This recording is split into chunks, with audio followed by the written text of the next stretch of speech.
Selanjutnya di nomor 5, diberikan universe-nya adalah bilangan 3 sampai 14. Kemudian A-nya ini 6, 7, 9, 10, 13. B-nya adalah 4, 5, dan 11. Baik, di sini yang ditanya adalah A kurang B. Jadi saya tuliskan dulu A-nya 6, 7, 9, 10, 13 dikurangi B-nya adalah 4, 5, 11. Nah, kalau pengurangan yang saya sampaikan di video yang sebelumnya ya, video yang pekan kemarin, kita cari yang samanya, cari di sini yang sama dengan ini, maka itu dihapus dari sini ya. Jadi kalau ada yang sama itu justru terhapus. Nah, kalau A kurang B kita cari nih, di sini ada nggak? 4 ada nggak di sini? Nggak ada ya. Berarti nggak ada yang dihapus, nggak ada angka 4 yang dihapus dari sini. 5 di sini juga tidak ada. 11 juga di sini tidak ada. Berarti ini tetap hasil jawabannya adalah 6, 7, 9, 10, dan 13. Ini hasilnya. Ya, jadi jawabannya kembali lagi ke diri A sendiri. Seperti itu ya. Kemudian kita lanjut ke materi subset dan elemen ya, dan keanggotaan.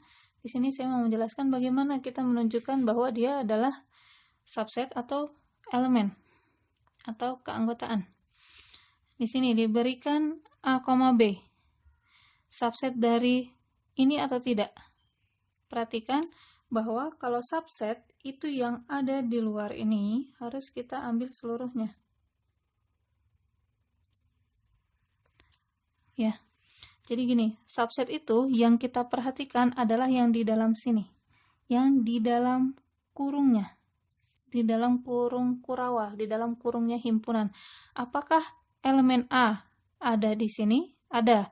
Apakah elemen B ada di sini? Ada. Berarti ini jawabannya benar bahwa dia subset. Ya, perhatikan untuk soal yang nomor 7. Ini nomor 6 dan 7. Soalnya hanya beda di tanda ini saja. Kalau yang ini subset, kalau yang ini elemen. Perhatikan kalau yang subset itu yang kita perhatikan, kita bandingkan ke sebelah kanannya, ke himpunan awalnya, itu adalah yang di dalam kurung kurawal. Sedangkan kalau elemen yang kita perhatikan adalah seluruhnya bersama dengan kurung kurawalnya. Apakah segini tulisan himpunan dari A, B ada nggak di himpunan yang ditanyakan? Kan ini tidak ada ya. Ini perhatikan bahwa dia harus sama kurung kurawalnya, tidak ada. Kecuali kalau saya tambahkan di sini pakai koma C gitu ya. Dalam kurung A, B, C, maka dia betul elemen karena ada di sini nih, segini. Jadi kalau misalnya subset yang diperhatikan, ketika ditanya subset, yang diperhatikan adalah yang di dalam kurung kurawal. Tapi kalau elemen, seluruhnya sama kurung-kurungnya pun juga kita perhatikan. Jadi ini dianggap satu kesatuan elemen. Kalau ditambah koma C ini tadi, maka dia benar elemen. Tapi kalau tidak, berarti bukan elemen, bukan anggota. Maka ini jawabannya salah. Begitu ya. Kemudian, untuk yang nomor 8. Nah ini, apakah ini subset dari ini? Jelas, karena X ini segini, karena subset yang diperhatikan adalah yang di dalam kurung. Karena biasanya penulisan elemen seperti ini ya. Penulisan elemen itu adalah, kalau yang untuk ini, A adalah elemen dari A, B, C, himpunan A, B, C. Nah, seperti ini benar. Karena elemen, jadi makanya yang diperhatikan adalah luarnya, semuanya.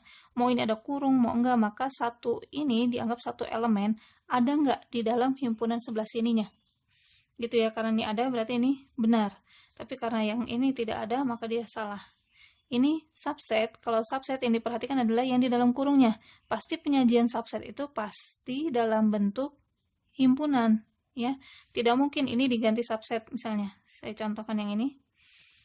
A subset ke sini. Ini pasti udah pernyataan yang salah karena subset namanya juga subset alias himpunan bagian. Kalau di dalam bahasa Indonesia kan disebutnya subset itu adalah himpunan bagian.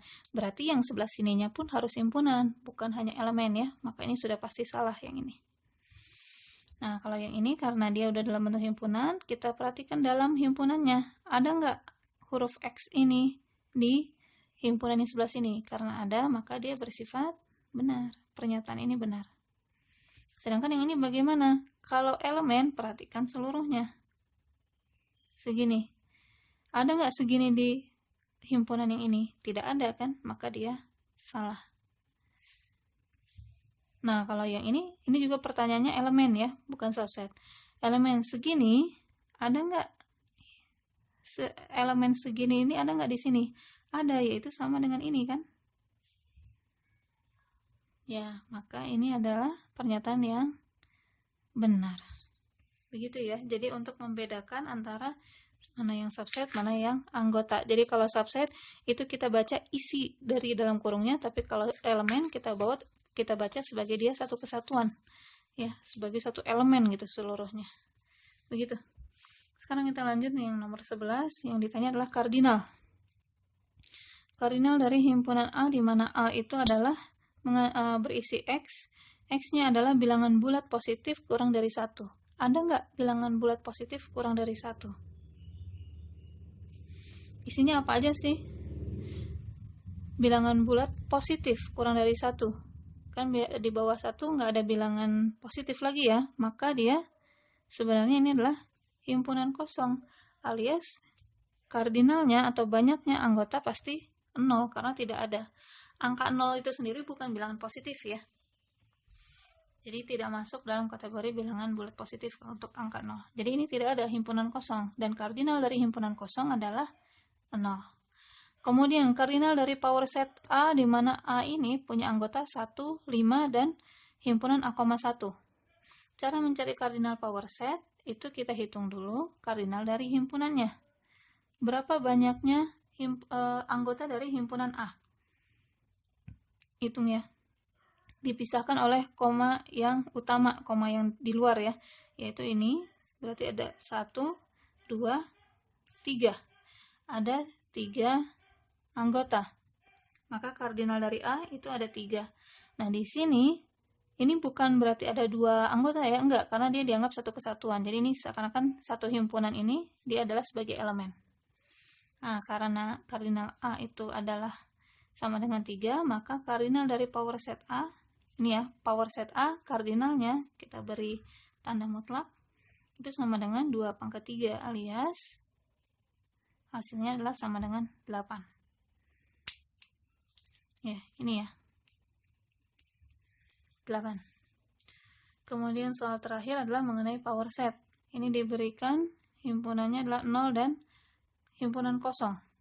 Masih ingat ya, power set itu isinya apa saja? Power set itu dia harus isinya adalah, yang pertama, dia harus mengandung himpunan kosong. Yang kedua adalah dirinya sendiri. Kemudian yang ketiga adalah subset-subset dari himpunan tersebut. Ada berapa banyak kemungkinan subset, maka itu ditulis sebagai isi dari power set. Nah, ini berarti kita hitung dulu deh. Si kardinal C-nya ada berapa? Ada berapa elemen? Di sini ada 2. Berarti nanti power set dari C itu banyaknya elemen adalah sebanyak 2 pangkat 2 pangkat 2 ya, alias akan ada 4. Maka kita list nih sesuai dengan aturan yang ini. Berarti power set C isinya ada 4, yaitu yang pertama himpunan kosong, yang kedua dirinya sendiri, berarti seluruh C ini kita tuliskan ya, yaitu himpunan dari 0 sama himpunan kosong. Seperti ini kita tulis kembali. Kemudian subset dari himpunan tersebut, berarti elemen 0 kita buat subset, alias kita masukkan ke dalam himpunan, jadi himpunan 0. Kemudian ini himpunan kosong kita masukkan juga ke dalam himpunan biar jadi subset. Nah, seperti ini. Selesai. Banyaknya sudah ada 4 elemen dari power set C. Gini ya, jawabannya silakan dipelajari lagi, dipahami lagi. Kalau ada yang mau ditanyakan bisa di grup. Terima kasih.